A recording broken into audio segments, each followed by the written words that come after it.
Welcome to the Forbidden Knowledge Podcast. I'm your host, Ben Carter. In the heart of Suffolk, England, a village by the name of Woolpit harbors a story so eerie it has provoked wonder and speculation for centuries. This is the saga of the Green Children. We've all heard tales of feral children raised in the wild, but these siblings were different. Their skin bore an unnatural, verdant hue. They spoke an unrecognizable language, and they would eat nothing but raw green beans. This is not folklore. These children did exist. The question is, where did they come from? Historical records from the 12th century, penned by two renowned chroniclers, Ralph of Coggeshall and William of Newburgh, provide us with a riveting account of these children. They were discovered by villagers, appearing mysteriously at the mouth of a wolf pit, hence the village's name. The boy and girl were in a state of despair, their clothes made from a strange, unfamiliar material. Notably, their skin was green, a detail that is hard to dismiss as a mere embellishment or a trick of the medieval mind. Upon their discovery, the children were taken in by a local landowner, Sir Richard de Calne. Despite initial difficulties in adjusting to their new environment, the children eventually began to consume other foods, and gradually, the green tint of their skin faded. However, they never fully integrated. The boy, sadly, would not survive long, but the girl eventually learned to speak English and was later baptized. She revealed a story that is nothing short of astonishing.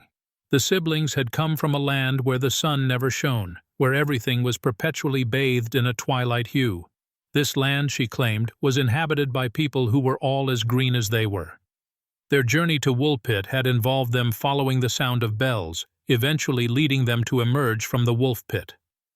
These accounts beg the question, were these children extraterrestrial beings, perhaps from a planet where photosynthesis plays a role in the skin pigmentation of its inhabitants? Or could they have been interdimensional travelers who slipped through a portal from an alternate Earth? Could there really be a subterranean world hidden beneath our feet where the sun's rays do not reach? The mysteries surrounding the Green Children of Woolpit continue to perplex us. From their green skin to their strange language and the otherworldly account of their homeland, each detail adds another layer to this enigma. This tale, rooted in historical records, presents us with a compelling case that challenges our perception of reality. Was it a bizarre genetic mutation, a case of mistaken identity, or could it be evidence of life beyond our own realm? The truth remains elusive. As we delve deeper into the enigma of the Green Children of Woolpit, it is crucial to understand the historical context and cultural mythology that pervaded the 12th century England. The era was replete with tales of the mystical and the supernatural, and the story of the Green Children found its place amidst these narratives. This period was one of transition, a time when the nation was grappling with the aftermath of the Norman conquest, a seismic event that altered the cultural landscape of England dramatically. The event had a ripple effect on the socio-political fabric, creating a fertile ground for stories steeped in the mystical and the unknown. The populace was primed to believe, and perhaps even expect, the extraordinary. Their world was filled with tales of fairies, elves, and otherworldly beings. These stories were not mere figments of imagination, but were often perceived as real and tangible.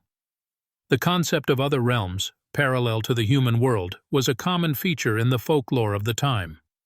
The village of Woolpit, nestled within the county of Suffolk, was no exception.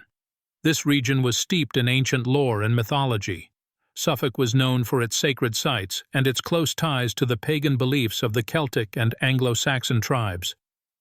The village itself was named after the wolf pits, deep chasms dug to protect the community from wolves, which, according to local belief, were not just physical beasts but also symbolic representations of malevolent forces from other realms. In the 12th century, the belief in the existence of subterranean worlds was not uncommon.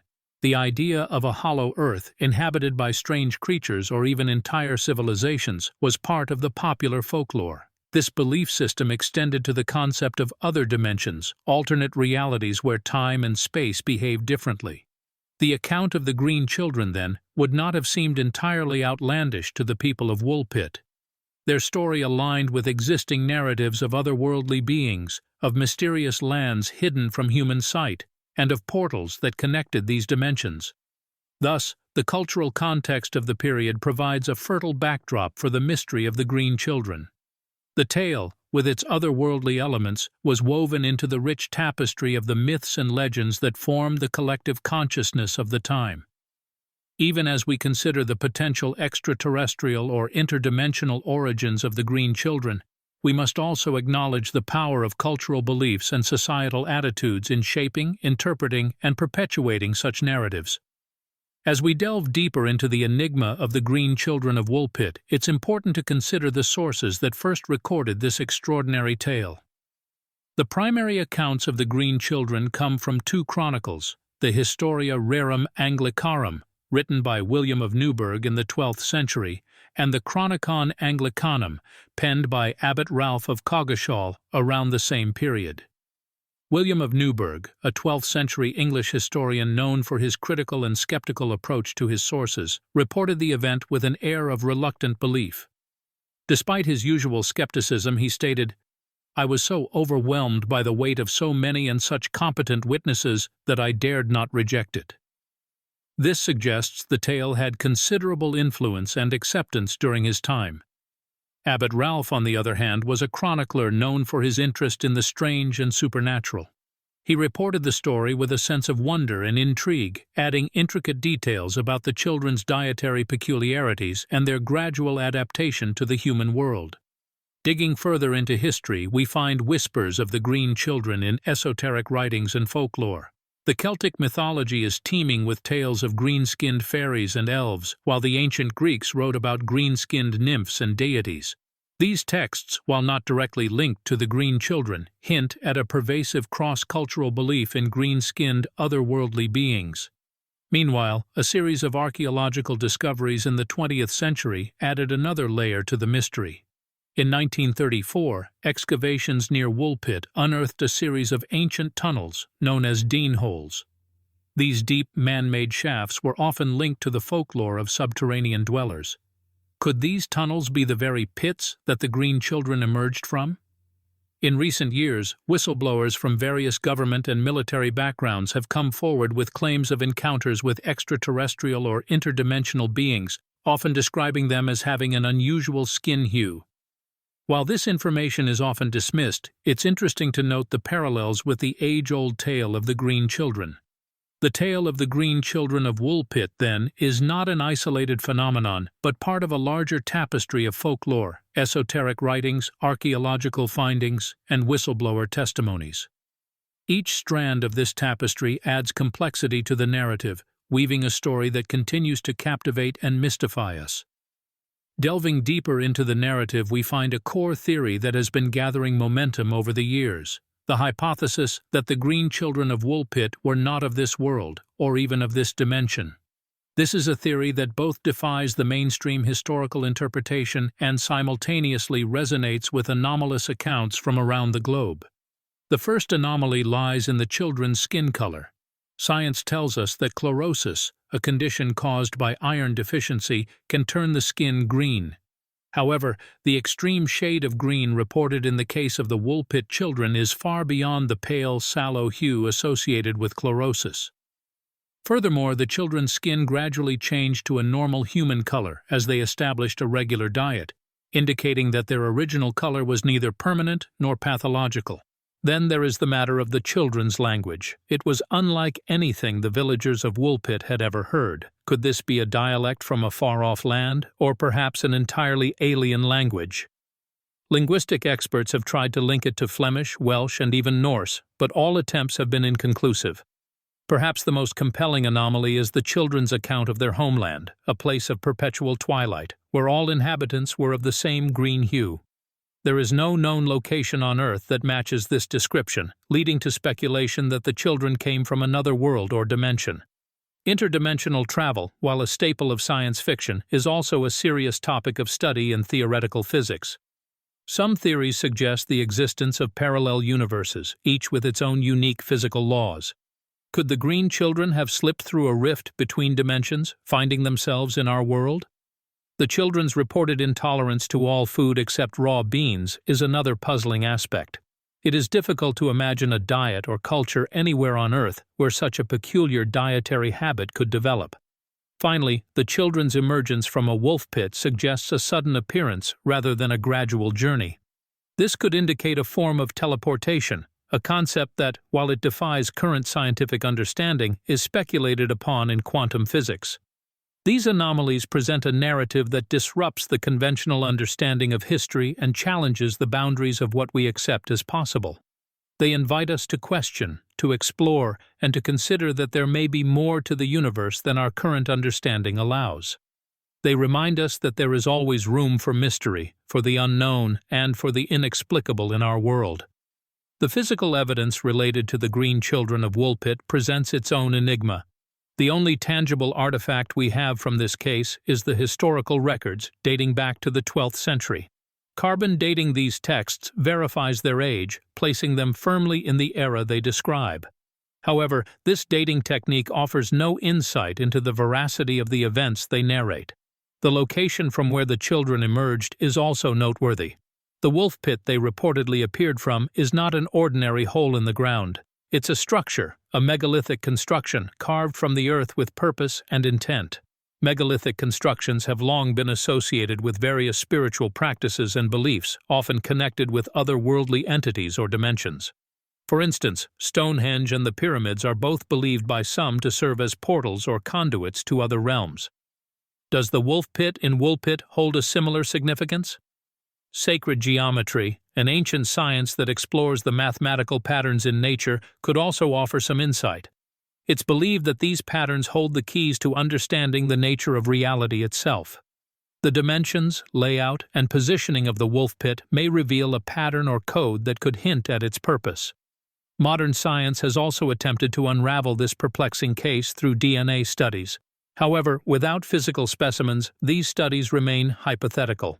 DNA analysis could potentially confirm if the children were human or not, but without samples to examine, this line of investigation is unfortunately closed. Furthermore, science has yet to explain the children's unique characteristics.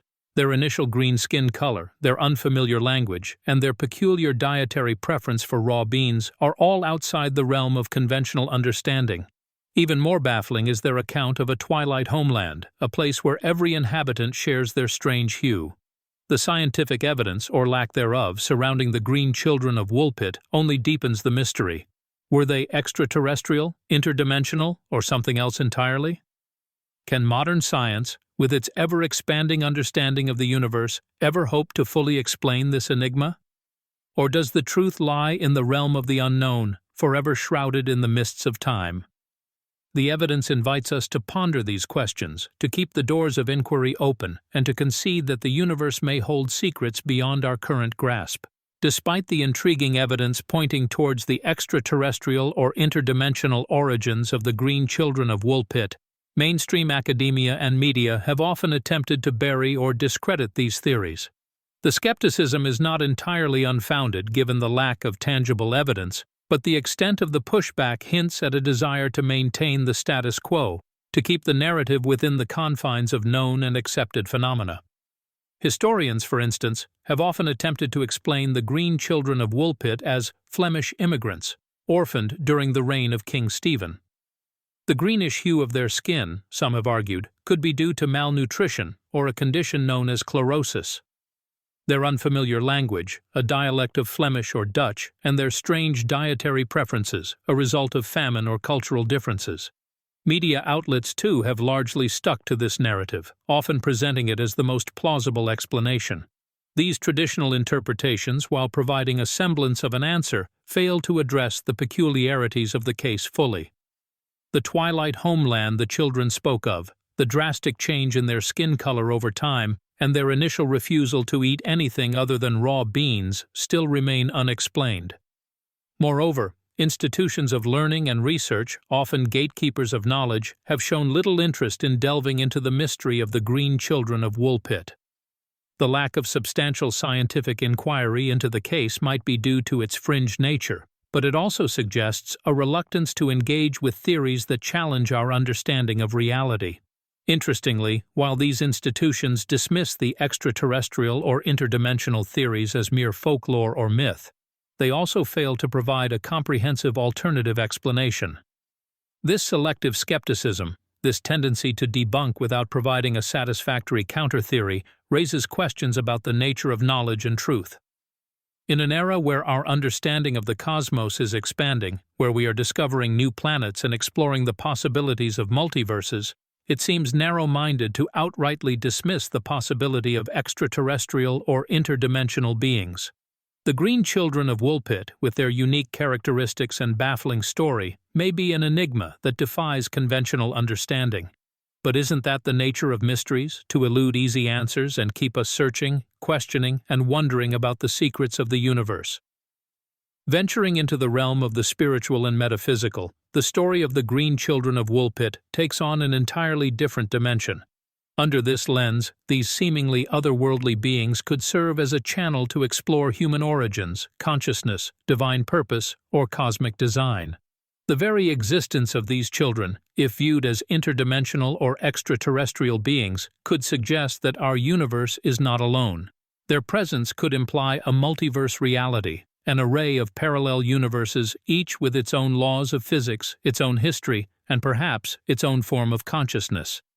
Such a notion would dramatically expand our understanding of existence, shattering the boundaries of the known universe and inviting us to contemplate a much grander, more complex cosmic design.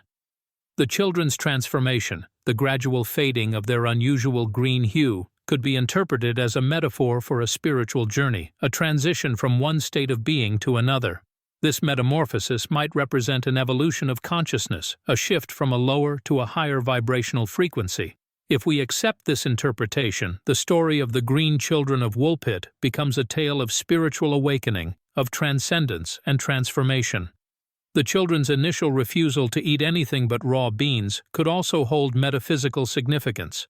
In several spiritual traditions, food is thought to carry vibrational energy that can influence our physical and spiritual well-being. The children's peculiar dietary preference might suggest a higher, more refined state of consciousness that necessitated a specific energy intake. Their accounts of a twilight homeland, a world beyond our reality, might serve to remind us of the divine purpose of our existence. The children's unusual journey could be seen as a divine intervention, a celestial message urging humanity to expand its consciousness and embrace the possibility of a broader cosmic reality. By challenging our understanding of reality, the green children of Woolpit invite us to question the nature of human origins. Could we too, like these green-skinned children, be visitors from another dimension or star system? Could our consciousness be a cosmic traveler, journeying through the multiverse, experiencing myriad forms of existence? The green children of Woolpit, through an esoteric lens, become catalysts for profound spiritual and metaphysical exploration. Their tale encourages us to expand our consciousness, to embrace the mystery of our origins, and to contemplate our divine purpose within the grand tapestry of the cosmos. As we delve into the enigma of these green-skinned children, we find ourselves venturing into the depths of our own existence, coming closer to the mysteries of the universe and the secrets of our being. In the centuries following the initial report of the green children, the narrative has found its way into a myriad of media and cultural expressions, transforming the tale into a cultural phenomenon that continues to captivate and mystify. This tale from a small English village has seeped into the global consciousness, providing a rich source of inspiration for creatives and truth-seekers alike. In literature, novels and short stories have reimagined the green children's story, giving new layers to the narrative. The Green Child, by Herbert Reed, for instance, is a modernist novel that uses the tale as a jump-off point, envisioning a utopian society in an alternate dimension. Meanwhile, authors like Kevin Crossley Holland have taken a more historical approach in their retellings, striving to recreate the medieval world from which the story originated. The enigma of the green children of Woolpit has also found its way into the documentary realm. Film and television productions have explored various theories, offering interpretations from the extraterrestrial to the interdimensional. This has only served to deepen the mystery, drawing in a broader audience and sparking further debate about the children's origins. In the virtual world, the tale has found a home in the fast-paced, bite-sized content culture of platforms like YouTube and TikTok. Short videos, often complete with eerie background music and dramatic visuals, recount the story to millions of viewers. Social media has given the narrative a viral quality, allowing it to reach corners of the globe that medieval chroniclers could never have imagined. Furthermore, the story has become a popular topic among online truth-seeking communities, forums dedicated to the exploration of unexplained phenomena and fringe theories. Here, the green children are discussed and debated, their story sifted for hidden meanings and potential evidence of otherworldly realities. The tale's ambiguity makes it a fertile ground for speculation and interpretation, feeding the human desire for mystery and the unknown. Whether in the form of a novel, a documentary, or a viral video, the story of the green children of Woolpit continues to permeate various facets of popular culture. Its enduring presence testifies to the human fascination with the strange and inexplicable, with tales that blur the lines between reality and the fantastical. It reminds us that the world is far more mysterious than we often allow ourselves to believe, and that within each ancient tale there might just be a nugget of truth waiting to be discovered. The tale of the green children of Woolpit, with its inherent strangeness and ambiguity, lends itself to a variety of interpretations, many of which exist on the fringes of mainstream thought. These alternative viewpoints use the story as a launching pad to explore notions of ancient aliens, interdimensional beings, lost technologies, and hybrid bloodlines. One such theory posits that the green children were actually extraterrestrial visitors, perhaps from a distant planet with a different atmospheric composition that would account for their unusual skin color. This theory often ties into the broader concept of ancient aliens, that advanced extraterrestrial beings have been visiting Earth for millennia, influencing human development and leaving behind cryptic signs of their presence. The children's strange attire, their unfamiliar language, and their initial refusal to consume anything but raw beans could all be seen as indicators of an alien origin.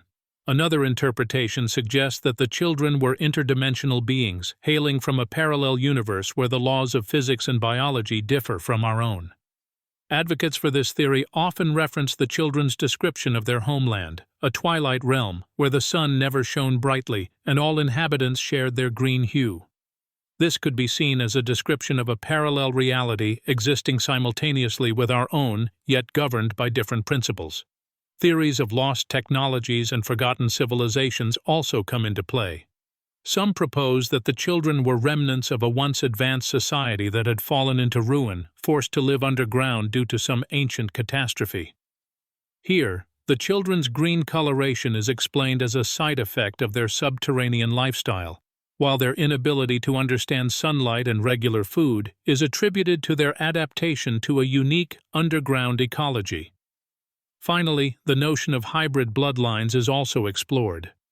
This theory suggests that the green children were the offspring of human and non-human entities, potentially encompassing both extraterrestrial and interdimensional theories. It is argued that their green coloration, their strange language, and their unfamiliarity with common human customs point towards a hybrid origin. In each of these interpretations, the story of the green children of Woolpit is seen as a piece of a larger puzzle, hinting at hidden truths about our world and the universe beyond. Whether these theories hold any weight is, of course, a matter of personal belief. Yet, the fact that they continue to be proposed and debated speaks to the enduring allure of the unknown, the unexplained, and the mysterious. It is a testament to our innate curiosity and our constant yearning to explore the outer limits of our understanding. And so, we are left gazing into the depths of an enigma that has only grown more tantalizing with time. The story of the green children of Woolpit, for all its variations and interpretations, remains a cipher, an undeciphered testament to the profound mysteries that lie beyond our comprehension. It is a tale that defies categorization, slipping through the fingers of consensus reality and leaving us with a sense of unease, wonder, and fascination. These two children, who emerged from the earth with skin of an alien hue and spoke a language unheard of, have become symbols of the unexplained, the uncanny, and the otherworldly. They are reminders that our universe is far more complex and enigmatic than we often dare to imagine. What if they were indeed extraterrestrial beings, their unusual characteristics the result of a biology and environment vastly different from ours? Consider the implications of such a truth. That we are not alone in the universe, that other civilizations, other forms of life, exist beyond our planet and have made contact with us. Or what if they were interdimensional travelers? Could that mean our reality is merely one of many, each with its own laws and life forms, overlapping and intersecting in ways we can scarcely comprehend? If so, what else might cross the boundaries between these realms? And what if they were indeed remnants of a lost civilization, survivors of an ancient catastrophe that forced them to retreat underground? This would suggest that our history, our understanding of our own species, is incomplete or even fundamentally flawed. What other forgotten societies, what other lost technologies might lie buried beneath our feet? And what of the hybrid theory? If the green children were the offspring of humans and otherworldly entities, what does that say about the nature of life itself? Are there forces at work in our universe, shaping and directing the evolution of species that we are yet to uncover? Each of these possibilities, each unanswered question, only deepens the enigma of the green children of Woolpit. And in that depth, in that darkness, we may find not simply a mystery to be solved, but a reflection of our own insatiable curiosity, our own relentless pursuit of truth. The story of the green children of Woolpit reminds us that the world is full of strange and wonderful things, that the universe is a place of infinite mystery, and that our quest to understand it is a journey that will likely never end. We are left to wonder, to speculate, and to question. And in so doing, we keep alive the spirit of discovery, the spark of imagination, and the profound sense of awe that such mysteries inspire. Thanks for listening. This has been another episode of the Forbidden Knowledge Podcast. If you enjoyed today's episode, be sure to follow us wherever you listen to podcasts. And if you'd like to support the show, subscribe to the Forbidden Knowledge Network on Patreon. Subscribe now.